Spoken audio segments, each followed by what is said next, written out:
शुभ सकाळ आज होची 2 अक्टोबर बुधवार। चलतु जानिबा देश विदेशर 20टी बड़ खबर। जदि यही पर्यंत आपण वीडियो को लाइक करना वीडियो को लाइक करी चैनल को सब्सक्राइब कर दियंतु। आजिर प्रथम खबर, राज्य सरकार धानर एमएसपी वृद्धि करिसंती। एही क्रम रे चलित खरीफ ऋतु पई आसंता नवेम्बर मासरु बरगड़ साहेलारू धान क्रय प्रक्रिया आरंभ हेबो। मुख्यमंत्री चाषी को क्विंटाल पिछा 800 टंका अधिक देई धान किनिबा आरंभ करिबे बोली बीजेपी मुखपात्र समीर रंजन दास सूचना देइछंती। राज्य कार्यालय रे आयोजित सांबादिक सम्मेलन रे कहिसंती जे साहेलारे पूर्व सरकार चाषी को 100 टंका लेखाएं बोनस देबाकू घोषणा करथिले, मात्र ताहा कार्यकारी करिनथिले। बीजेपी सरकार निजर प्रतिश्रुति मुताबक चाषी क्विंटाल पिछा 3100 टंकारे धान संग्रह करिबो। सेहीपरि समवाय समिति गुड़िकरे धान बिक्री लगी छोट चाषी और नाममात्र चाषींकर पंजीकरण उपरे सरकार गुरुत्व देइछंती। एहा द्वारा चाषी अर्थनीतिक विकास हेबो। आजिर परवर्ती खबर, महंगा हला गैस सिलिंडर। दशहरा पूर्व ग्राहकों को झटका, बढ़िला एलपीजी सिलिंडर दाम। आरंभ होईछि अक्टोबर मास। यह सहित मंगलवार ठारू अनेक जिनिसर मूल्य बदली जाइछि। पर्व पूर्व तैल कंपानी गुड़िक एलपीजी सिलिंडर मूल्य वृद्धि करथिले। गैसर मूल्य 48 टंका वृद्धि पाइछि। अवश्य यह मूल्य गुड़िक व्यावसायिक अर्थात 19 किलोग्राम गैस सिलिंडर पई वृद्धि करा जाइथिबा बेले घरोई गैस सिलिंडर मूल्य स्थिर रहिछि। वाणिज्य बा कमर्शियल गैस सिलिंडर मूल्य वृद्धि पर राजधानी दिल्ली रे 19 किलोग्राम एलपीजी सिलिंडर मूल्य 1740 टंका होइछि। एठारे वाणिज्य सिलिंडर मूल्य 48.50 टंका वृद्धि पाइछि।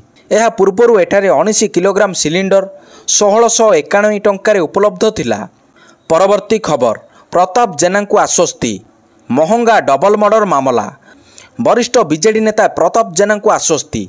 मामला रे तांकर संपृक्ति नथिबा एक प्रकार स्पष्ट हो जाइछि। सेही तदंतर सम्मुखीन हेबा नै निम्न अदालत जो निर्देश देइथिले ताकू रद्द करिसंती हाईकोर्ट। 2023-25 सेप्टेम्बर सालेपुर जेएमएफसी निर्देश देइथिले महंगा डबल मर्डर घटना रे प्रताप तदंतर सम्मुखीन हेबे। आगकू पड़ोशी राज्य झारखंड विधानसभा निर्वाचन। एही परिप्रेक्षी रे भाजपार निर्वाचनी प्रचार पई मुख्यमंत्री मोहन चरण माझी सोमवार ठारू 2 दिनिया झारखंड गस्तरे जाइछंती। रविवार भुवनेश्वर विमान बंदररू एक स्वतंत्र विमान जोगे मुख्यमंत्री बाहरी पश्चिमबंगर सिंहभूमर जगन्नाथपुर रे पहुंचीथिले। सेठारे दल पक्षरु अनुष्ठित परिवर्तन सभारे से जोग देइथिले। मुख्यमंत्री जनसाधारण को संबोधन करी परिवर्तन सभारे लोकंकर उत्साह प्रमाणित करुछि जे झारखंडर जनता एक विराट परिवर्तन पई संकल्प नै सारिछंती। प्रधानमंत्री नरेंद्र मोदी नेतृत्व में देश आज आत्मनिर्भर एवं विकास होबारे लागिछि। झारखंड मध्य आगामी दिन में विकास धारा सामिल हेबो बोली मुख्यमंत्री कहिसंती। परवर्ती खबर, भरतपुर थाना मामला। आज 21 दिन पर्यंत ग्रहण कराजिबो सत्यपाठ। मेजर और तांको बांधवी को भरतपुर थाना रे निर्यातना मामला रे विचार विभागीय तदंत आरंभ होईछि। तदंत कमिशन जस्टिस चित्तरंजन दास प्रथम बैठक कराइथिबा बेले एथिरे पुलिस डीजी और गृह सचिव प्रमुख उपस्थित थिले। एही बैठक पर कमिशनक सचिव गणमाध्यम को सूचना देई कहिसंती घटना को नहीं सत्यपाठ आह्वान कराजिबो। सत्यपाठ नहीं आज विज्ञप्ति प्रकाश कराजिबो। आज ठारू 21 दिन पर्यंत सत्यपाठ ग्रहण कराजिबो। एही घटना संपर्क रे जे जानिथिबो बा कौनसी तथ्य देबाकू चाहुथिबो से माने सत्यपाठ करिवे। परवर्ती खबर, आसुची आउ एक लघुचाप। 6 तारिख रे बंगोपसागर रे आउ एक लघुचाप आशंका। 4 रु राज्य रे बढ़ी वर्षार परिमाण। आज 11 जिले में वर्षा नहीं येलो वार्निंग जारी। वर्षा रे भिजी पारे पार्वण। अक्टोबर 6 रे बंगोपसागर रे आउ एक लघुचाप सृष्टि नहीं संभावना देखा देइछि। फल 4 तारिख रु राज्य रे वर्षार परिमाण वृद्धि पाइब। 4 तारिख रु 10 तारिख पर्यंत राज्यर विभिन्न स्थान रे विक्षिप्त वर्षा हेबो। हेले राज्यर केउं जिले रे एहार केते प्रभाव पड़िबो से नै आकलन होई नथिबा पाणीपाग केन्द्र कहिछि। आगामी 7 दिन जाए राज्यर हालुकारु मध्यम धरणर वर्षा हेबो। परवर्ती खबर, जाजपुर रे 7000 टंका रे शिशुपुत्र बिक्री उद्धार कला चाइल्ड लाइन। नगड़ा अपपुष्टि अपवाद परे शिल्प समृद्ध जाजपुर जिला टाउन थाना अंचल रे पिला बिक्री अभियोग को नहीं तनाघना आरंभ होईछि। दारिद्र्य जोगु माँ निज शिशुपुत्र को अन्य जन को मात्र 7000 टंका बिक्री करथिबा बेले ଚାଇଲ୍ଡ ଲାଇନ୍ ଶିଶୁପୁତ୍ରଟିକୁ ଉଦ୍ଧାର କରିଛି। ଅନ୍ୟ ପକ୍ଷରେ ପିଲାଟିକୁ କିଣିଥିବା ଦମ୍ପତିକୁ ପୋଲିସ ଅଟକ ରଖିଛି। ସୂଚନା ଅନୁସାରେ ଯାଜପୁର ଟାଉନ ଥାନା ଅନ୍ତର୍ଗତ ବିରଜା ମନ୍ଦିର ନିକଟରେ ବିକ୍ରମ ମୁଣ୍ଡା ଓ ପତ୍ନୀ ଜଙ୍ଗା ମୁଣ୍ଡା ଅନେକ ବର୍ଷରୁ ରହି ଆସୁଛନ୍ତି। ମାସକ ତଳେ ସେମାନଙ୍କର ଗୋଟିଏ ପୁଅ ଜନ୍ମ ହୋଇଥିଲା।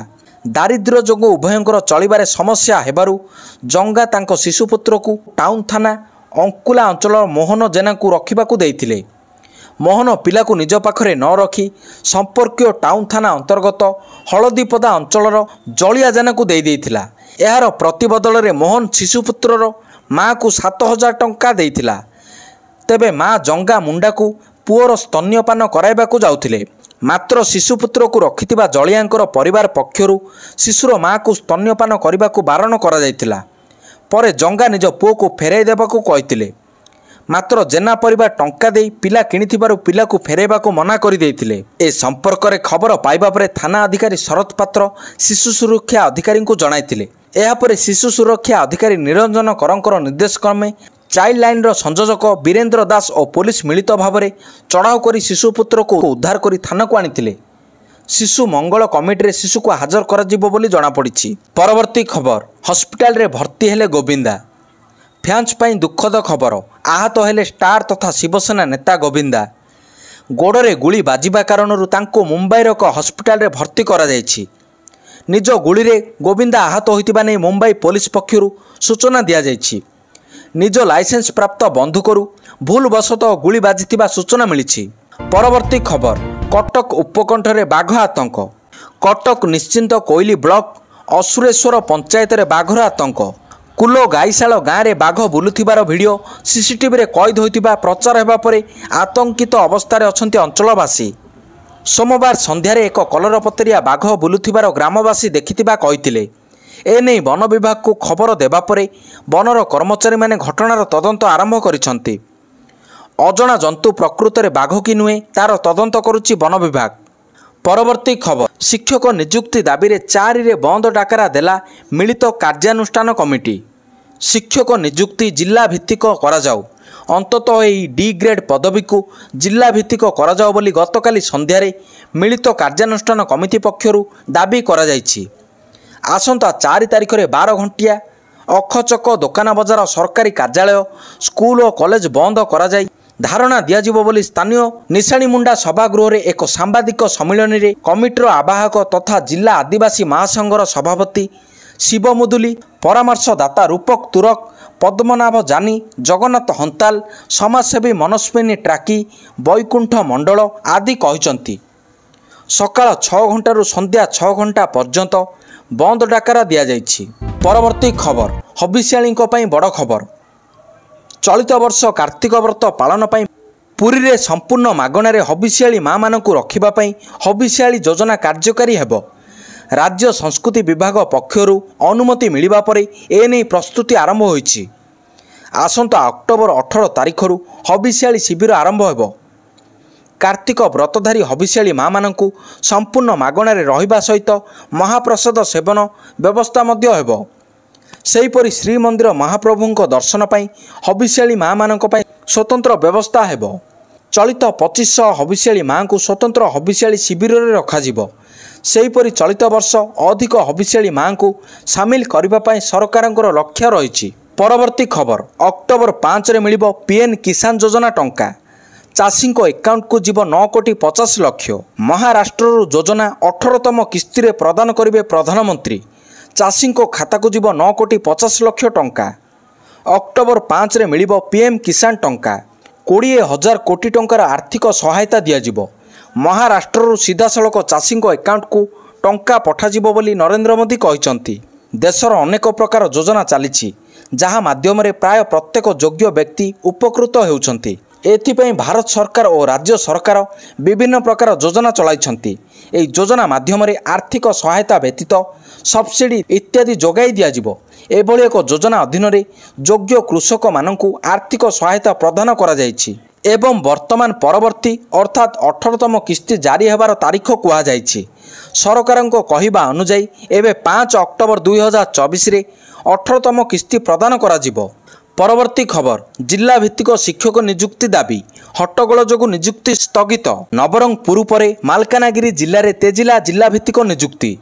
ଜିଲ୍ଲାର ଜନପ୍ରତିନିଧିଙ୍କ ପ୍ରବଳ ବିରୋଧ ଯୋଗୁଁ ଅନିର୍ଦ୍ଦିଷ୍ଟ କାଳ ପର୍ଯ୍ୟନ୍ତ କନିଷ୍ଠ ଶିକ୍ଷକ ନିଯୁକ୍ତି ପ୍ରକ୍ରିୟାକୁ ସ୍ଥଗିତ କରାଯାଇଛି, ଯାହାଫଳରେ ଚୁକ୍ତିପତ୍ର ଦେବାକୁ ଆସିଥିବା 100ରୁ ଅଧିକ ପ୍ରାର୍ଥୀ ନିରାଶ ହୋଇ ଫେରିଛନ୍ତି। ମାଲକାନଗିରି ଜିଲ୍ଲାରେ 555 ଚୁକ୍ତିଭିତ୍ତିକ ଶିକ୍ଷକ ନିଯୁକ୍ତି ପଦବୀ ପୂରଣ ନିମନ୍ତେ ଆଜିଠାରୁ ନିଯୁକ୍ତି ପ୍ରକ୍ରିୟା ଆରମ୍ଭ ହୋଇଥିଲା। ପ୍ରଥମ ଦିନ 390 ଜଣ ପ୍ରାର୍ଥୀଙ୍କୁ ଚୁକ୍ତିପତ୍ର ଦାଖଲ କରିବାକୁ ଡାକରା ପାଇଥିଲେ। ଏଥିପାଇଁ ମାଲକାନଗିରି ସଦର ବଟିଗୁଡ଼ା ବିଦ୍ୟାଳୟରେ ଚୁକ୍ତିପତ୍ର ସଂଗ୍ରହ କରାଯାଉଥିଲା। ତେଣୁ ରାଜ୍ୟର ବିଭିନ୍ନ କୋଣରୁ ପ୍ରାର୍ଥୀ ଚୁକ୍ତିପତ୍ର ଦେବାକୁ ଆସିଥିଲେ। ଏହି ଖବର ପାଇବା ପରେ ଜିଲ୍ଲାର ବହୁ ସରପଞ୍ଚ ସମିତି ସଭ୍ୟଙ୍କ ସହ ବିଭିନ୍ନ ସଂଗଠନର ନେତା ପହଞ୍ଚି ହୋହଲ୍ଲା ଆରମ୍ଭ କରିଥିଲେ। ଅବିଭକ୍ତ କୋରାପୁଟ ଜିଲ୍ଲାର ପିଲାଙ୍କୁ ଅଗ୍ରାଧିକାର ଭିତ୍ତିରେ ନିଯୁକ୍ତି ଦେବାକୁ ଦାବି କରିଥିଲେ। ପରବର୍ତ୍ତୀ ଖବର ମେଡିକାଲରେ ଭର୍ତ୍ତି ହେଲେ ରଜନୀକାନ୍ତ। ସୋମବାର ବିଳମ୍ବିତ ରାତିରେ ଦେଶର ସୁପରଷ୍ଟାର ଅଭିନେତା ରଜନୀକାନ୍ତଙ୍କର ସ୍ୱାସ୍ଥ୍ୟ ହଠାତ୍ ଖରାପ ହୋଇଯାଇଥିଲା। ଏହାପରେ ତାଙ୍କୁ ଚେନ୍ନାଇର ଆପୋଲୋ ହସ୍ପିଟାଲରେ ଭର୍ତ୍ତି କରାଯାଇଥିଲା। ଚେନ୍ନାଇ ପୋଲିସ କହିବା ଅନୁସାରେ ପେଟରେ ଯନ୍ତ୍ରଣା ଭୋଗିବା ପରେ ତାଙ୍କୁ ଡାକ୍ତରଖାନା ନିଆଯାଇଥିଲା। ରଜନୀକାନ୍ତଙ୍କ ଅବସ୍ଥା ସ୍ଥିର ଥିବା ଡାକ୍ତର ସୂତ୍ରରୁ ଜଣାପଡ଼ିଛି।